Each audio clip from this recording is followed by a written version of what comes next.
내 소원이 뭐냐고? 여기는 한국의 어느 호텔. 중국에서 온 남녀가 얼굴이 새빨갛게 상기된 채로 대화를 나누고 있습니다. 이내 여성의 입에서 한마디가 튀어나오자 남성은 충격을 받은 듯한 모습인데요. 대체 이 여성이 어떤 말을 했기에 남성이 이런 반응을 보이는 건지 함께 알아보러 가실까요? 잠깐, 1초 만에 누를 수 있는 좋아요 버튼만 눌러주시면 영상 제작에 큰 힘이 됩니다. 안녕하세요. 저는 베이징 출신의 25살 메이예요. 대학을 갓 졸업하고 첫 직장에 다니기 시작했답니다. 솔직히 말씀드리면 회사에서의 반복되는 평범한 삶 때문에 지루함을 많이 느꼈어요. 매일 아침 일어나서 출근하고 똑같은 일을 반복하다 퇴근하는 생활이 너무 단조롭게 느껴졌습니다.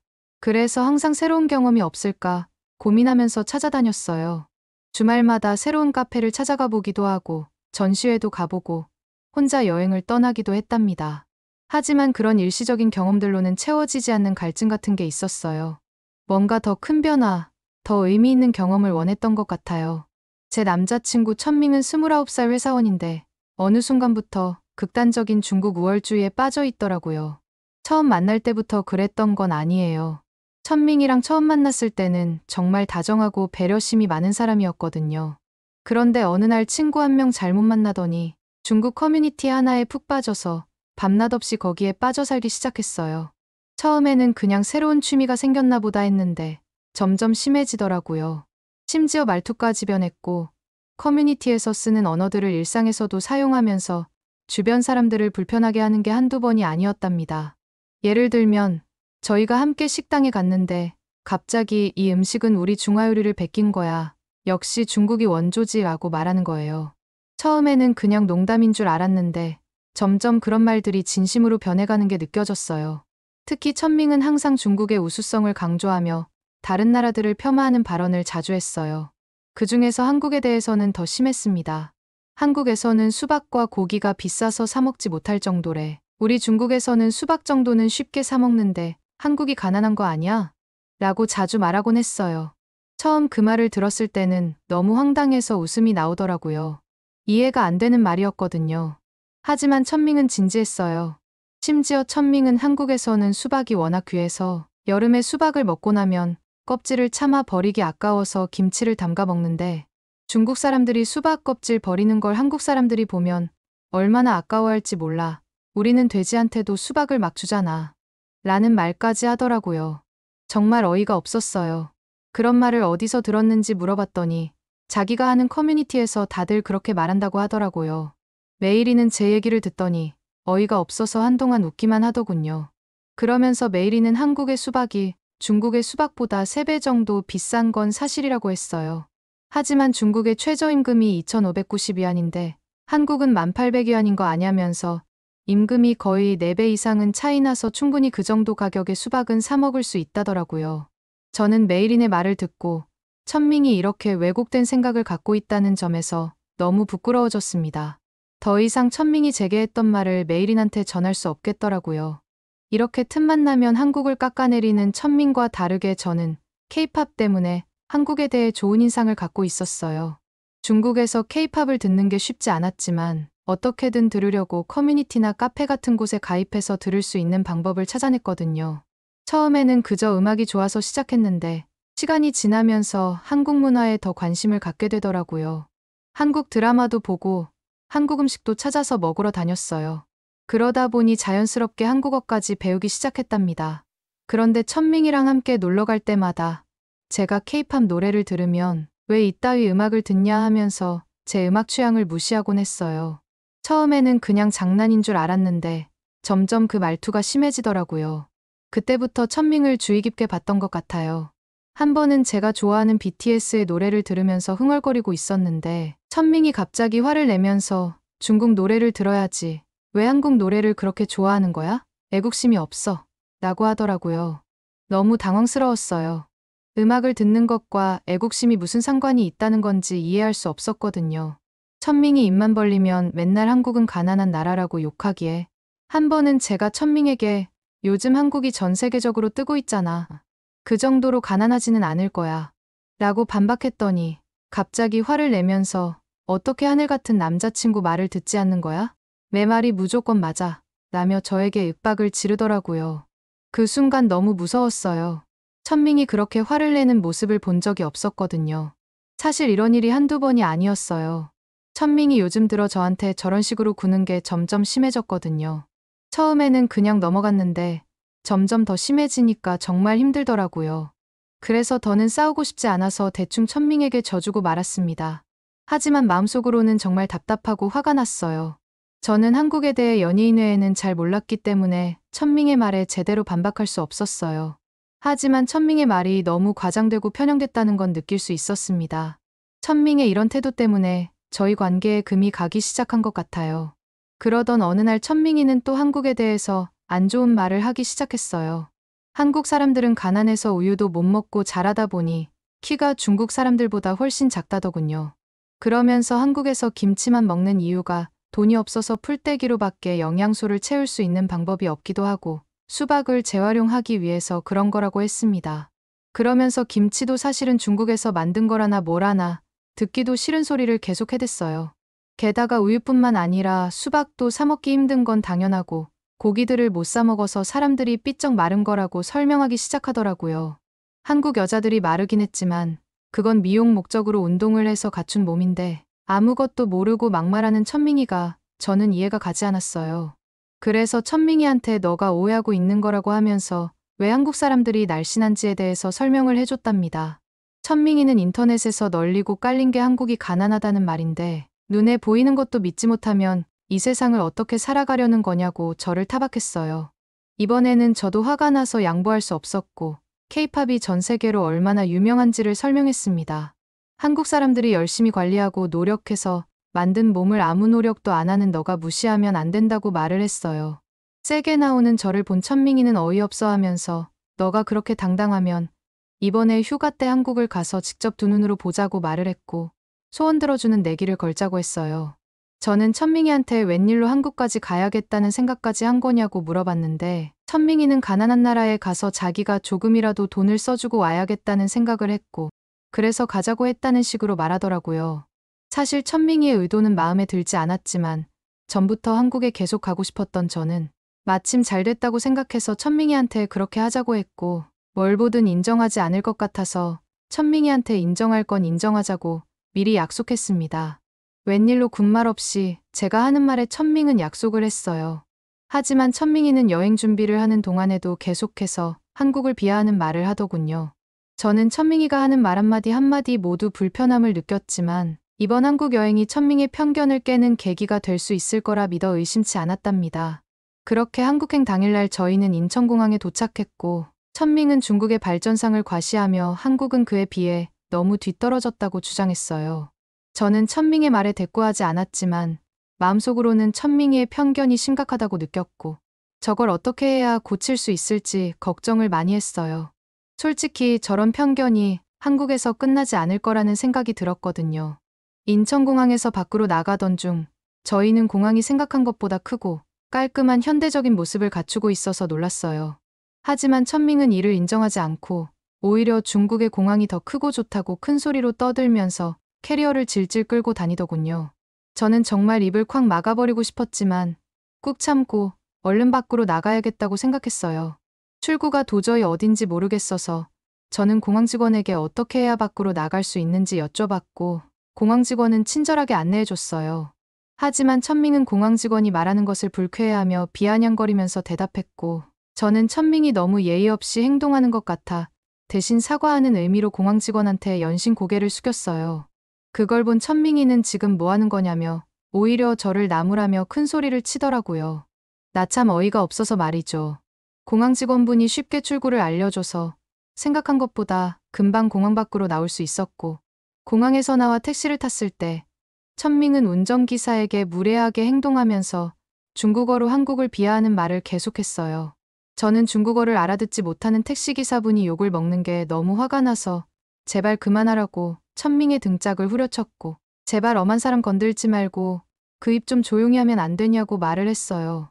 서울 시내로 들어서자 높은 빌딩들이 많아서 저는 번화한 거리와 세련된 건물들에 감탄을 했고 천밍이를 보면서 이래도 아직 한국이 가난하게 보이냐고 이 정도면 솔직히 중국의 시내보다 더 멋있는 거 아니냐고 물어봤습니다. 주변을 둘러보던 천밍이는 제가 물어본 질문에 대답하지 않고 입을 꾹 다물고 숙소로 걸어갔어요. 호텔에 도착했을 때도 가관이었는데 호텔 직원분께서 친절하게 여권을 달라고 부탁을 하시더군요. 하지만 천밍이는 못 알아듣는 척했고 한 번 더 직원분이 요구하자 여권이 있는 곳이 아닌 다른 곳을 뒤지면서 시간을 끄는 모습을 볼 수 있었어요. 저는 천밍의 행동에 대해 점점 더 불편함을 느꼈고 이런 상황을 더 이상 겪고 싶지 않아서 여권이 있는 주머니를 열어 제가 대신 직원분께 드렸어요. 저는 여행을 시작하지도 않았는데 앞으로도 즐겁지 않을 것 같다는 생각이 들었고 괜히 천밍과 온 것 같다고 후회했어요. 역시나 제가 생각한 대로 천밍이는 호텔방에 들어서자마자 방의 크기가 너무 코딱지만한 거 아니냐고 뭐라고 계속 얘기했고 시설이 이 정도면 너무 노후화된 거 아니냐면서 끊임없이 불평했어요. 저는 좋게 넘어가고 싶어서 여기 5성급 호텔이라고 너가 그렇게 깔 수 있는 호텔이 아니라고 말을 하면서 천밍을 달래려 노력했지만 천밍이는 있는 불만 없는 불만 다 끌어와서 호텔에 대해 부정적으로 얘기했어요. 천밍의 말을 겨우 무시한 채 한국하면 음식인 걸 알고 있었던 저는 천밍이가 입을 다물게 하려면 뭐라도 먹여야 할 것 같아서 미리 검색해놨던 한국의 유명 고깃집을 찾았어요. 그런데 천밍은 고깃집에 가기 전부터 한국은 고기도 못 먹을 정도로 가난한데 그 가게 가면 우리만 고기를 먹고 있는 거 아니냐면서 너무 사람이 없어도 재미없다고 하더라고요. 그러면서 다음에 가는 건 어떻냐고 물어보는 거 아니겠어요? 저는 천밍이가 하는 말이 어이없었지만 지금 저녁 시간대 다가와서 당장 가지 않으면 줄 설 정도로 사람이 많은 곳이니까 그런 걱정 안 해도 된다고 했어요. 제가 단호하게 말하니까 천밍이는 잔말 않고 저를 따라오더라고요. 고깃집에 도착했을 때 천밍은 안에 사람이 꽤 많은 걸 보면서 살짝 당황해하는 표정을 지었어요. 저는 그런 천밍이의 표정을 보면서 너무 웃겼지만 대놓고 웃을 수 없어서 참았답니다. 대신 천밍이한테 너가 생각하는 것과 반대로 한국 사람들은 고기를 많이 먹는 것 같다고 말하면서 웃으면서 가게 안으로 들어갔어요. 천밍이는 딴지 걸 게 없으니까 이번엔 메뉴판을 보자마자 너무 비싼 가격인 거 아니냐면서 가격에 대해 큰 소리로 불평을 늘어놓더라고요. 제 의도와는 달리 큰 소리 때문에 주변 손님들의 눈총을 받아서 정말 창피했어요. 천밍이 정말 답이 없다는 생각이 들더군요. 그래서 천밍이한테 한국에 돈 써주러 온 거 아니냐면서 그럼 좀 써보라고 말을 했고 한국인들이 사먹는 고기를 너가 못 사먹으면 어떻게 하냐고 한마디를 했어요. 그 뒤로 천밍이는 조용히 했고 저는 알아서 이 고깃집의 인기 메뉴를 주문했답니다. 하지만 음식이 나오자 천밍은 또 시작이더군요. 고기의 양과 질에 대해 끊임없이 불평했고 찌질하게 저한테 계속 고기가 질이 좋지 않다며 큰 소리로 항의했어요. 계속 투정만 부리는 천밍이가 짜증났던 저는 그렇게 불만이면 직원을 불러서 직접 항의를 하라고 제안했지만 천밍이는 마음 넓은 자기가 봐준다고 하면서 괜찮다고 말을 하더군요. 저녁을 먹은 저는 자꾸 입을 다물지 않는 천밍이가 시끄러워서 어딜 돌아다니길 포기했고 호텔로 바로 들어가서 천밍이와 떨어져서 잠을 잤어요. 다음 날 아침 제가 기다리던 호텔 조식을 먹으러 가려고 하자 천밍이는 어딜 가는 거냐고 하면서 저를 따라 나오더군요. 천밍이 가만히 있지 않을 것 같아서 저는 그냥 혼자 다녀온다고 했지만 천밍은 자기도 배고프다고 하면서 저를 따라 나섰고 조식을 먹을 수 있는 곳에 도착하자마자 천밍은 뷔페 음식을 함부로 다루며 접시에 음식을 산더미처럼 쌓아놓고는 테이블에 앉았어요. 평소에 천밍이가 저렇게 쌓아놓고 먹는 습관이 없는데 왜 저러는 걸까 이해가 안 됐지만 아침이니까 배가 많이 고팠구나 하면서 그냥 뭐라 하지 않고 냅뒀어요. 천밍이는 쌓아놓은 음식들을 개걸스럽게 먹었고 중국 호텔의 조식이 훨씬 낫다면서 큰 소리로 불평했습니다. 거기 있던 사람들이 다들 천밍이를 쳐다봐서 저는 얼굴이 시뻘개졌어요. 저는 천밍한테 중국에 있을 때 도대체 호텔 어디를 가봤길래 그런 말을 하는 거냐고 물어봤지만 정작 천밍이는 우물쭈물하더니 호텔을 가본 적이 없다고 말을 하더군요. 하지만 천밍은 중국 호텔에 가본 적이 없어도 딱 봐도 한국보다 중국 호텔이 더 좋은 게 보인다고 당당하게 말을 했고 당당한 모습과는 반대로 정작 얼굴은 시뻘개져 있었어요. 저는 그런 천밍의 모습을 보면서 어처구니가 없어 도저히 할 말이 없었고 그때부터는 천밍이가 하는 말을 그냥 그러려니 하면서 한 귀로 듣고 한 귀로 흘리기 시작했어요. 역시나 천밍은 산더미로 쌓아놓은 음식을 다 먹지 못하고 남겼고 이번에는 뷔페 테이블로 가더니 우유를 독차지하기 시작하더군요. 주변 사람들의 시선은 아랑곳하지 않은 채 그 자리에서 있는 우유를 다 비워내려고 했고, 저는 왜 억지로 우유를 마시는 거냐고 말렸어요.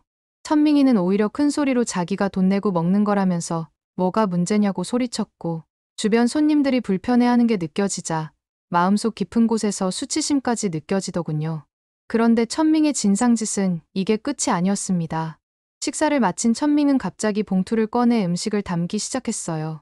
천밍이는 이렇게 비싼 돈 냈으니 점심거리도 챙겨가야 한다면서 대량의 음식을 싸기 시작했고, 저는 그런 천밍이를 말리면서 한국이 그렇게 못 산다고 말을 하던 사람이 여기 호텔 금액은 비쌌냐고 비아냥거렸습니다. 그리고 점심은 제가 맛있는 걸 사줄 테니 제발 그만 좀 하라고 말을 했어요. 다행히 그제서야 천밍이는 음식을 싸는 행동을 멈추더군요. 저는 이때 천밍이의 행동 때문에 스트레스를 안 받을 수가 없었습니다.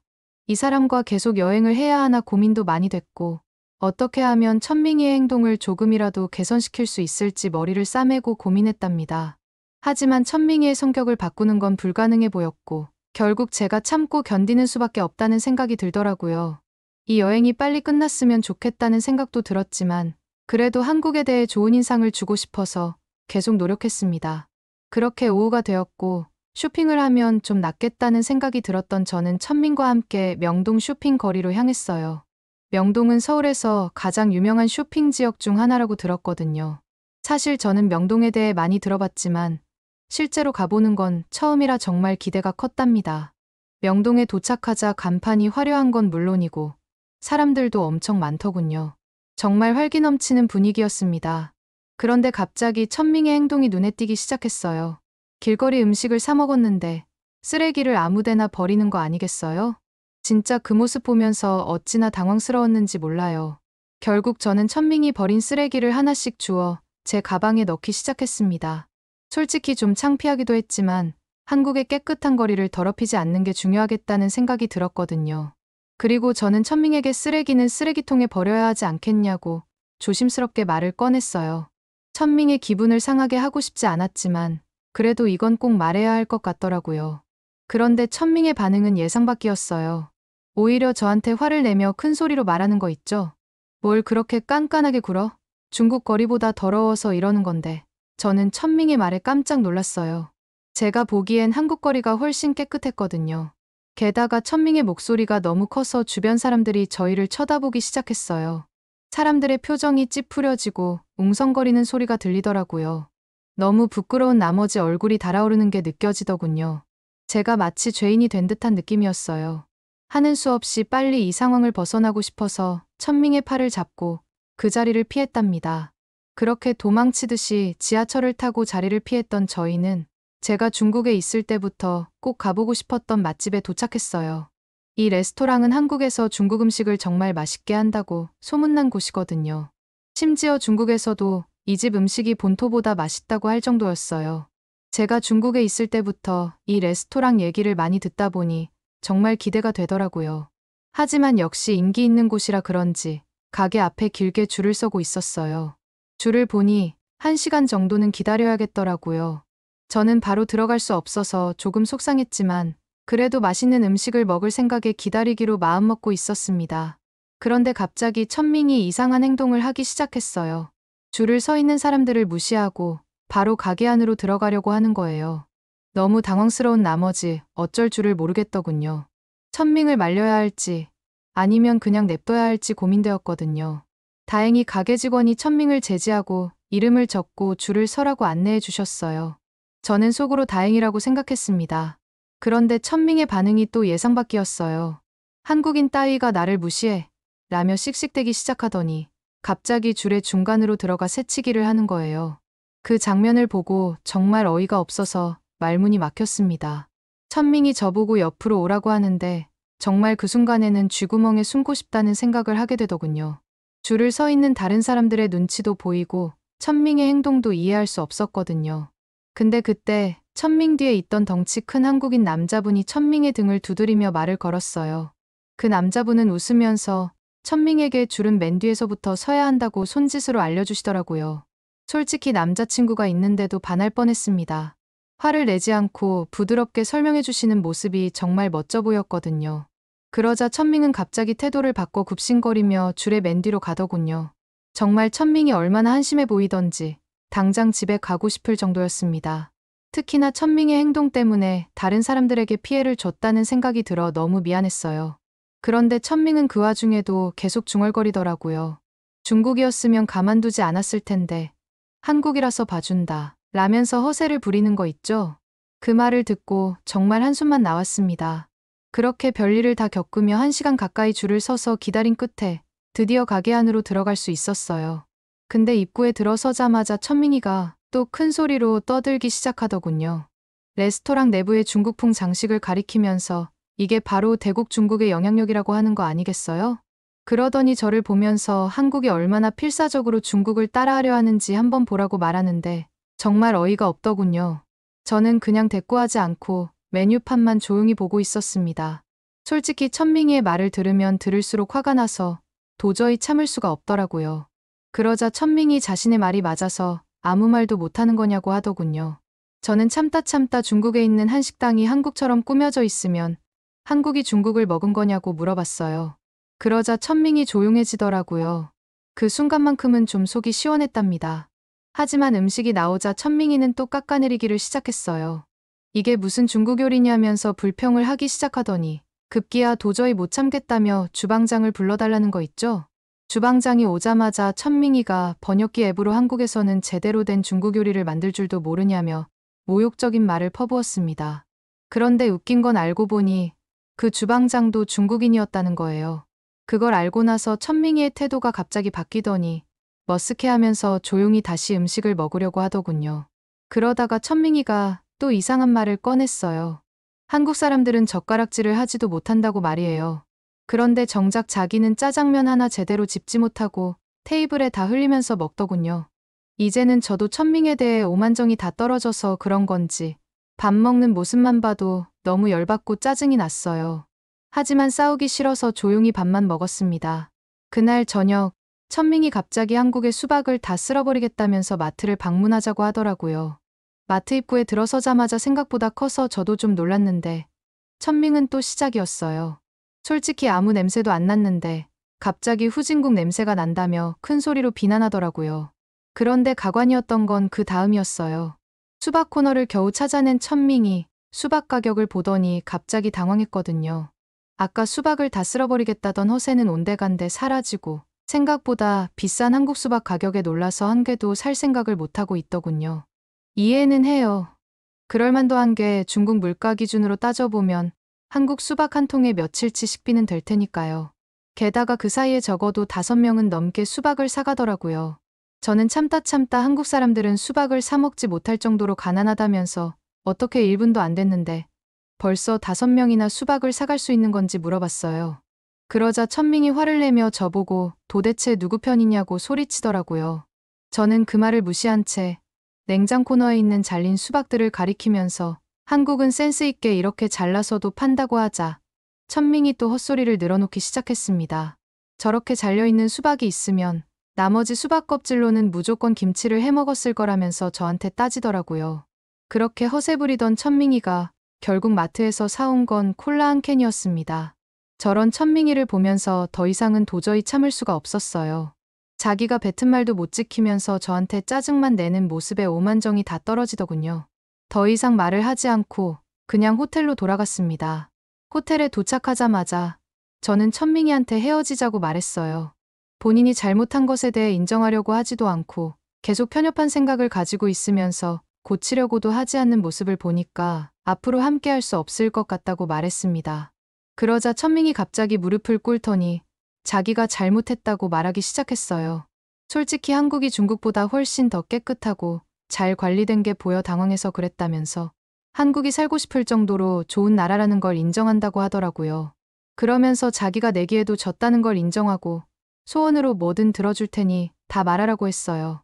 그리고 앞으로는 이런 사고방식을 고치기 위해 노력하겠다고 하더군요. 하지만 저는 이미 정내미가 다 떨어져서 천밍의 모습을 봐도 안타깝지 않았어요. 그래서 저는 마지막 소원을 빌었습니다. 마지막 소원은 바로 천밍과 헤어지는 거였고 저는 그 말을 하자마자 짐을 싸기 시작했습니다. 비행기는 미리 예매해서 어쩔 수 없지만 자리는 따로 앉겠다고 하고 짐을 챙겨서 밖으로 나왔어요. 사실 첫 한국 여행이 이별 여행이 될 줄은 상상도 못했지만 이렇게라도 쓰레기를 걸러서 정말 다행이라고 생각합니다. 그렇게 저는 중국으로 돌아와서 평소와 같이 K-팝과 한국 소식에 대해서 찾아보고 있었어요. 그러다가 전 세계를 뒤흔든 정말 충격적인 소식을 접했는데요. 심지어 이 내용이 사회적으로 큰 파장을 일으키고 있더군요. 그 소식을 전달하기 위해 제 이야기는 이만 줄이겠습니다. 기울어진 문과 청테이프로 겨우 버티는 간이벽, 언제 내려앉아도 이상하지 않을 천장, 구멍난 벽, 시멘트 벽돌 옆에 놓인 초라한 간이침대, 집이라고는 도저히 믿기지 않는 충격적인 공간 한켠에 자랑스럽게 걸린 태극기. 1952년 한국 역사상 가장 치열했던 전투로 꼽히는 한국전 백마고지 전투에서 활약한 참전 용사가 바로 이곳에 거주하고 있다는 소식이 들려오고 있습니다.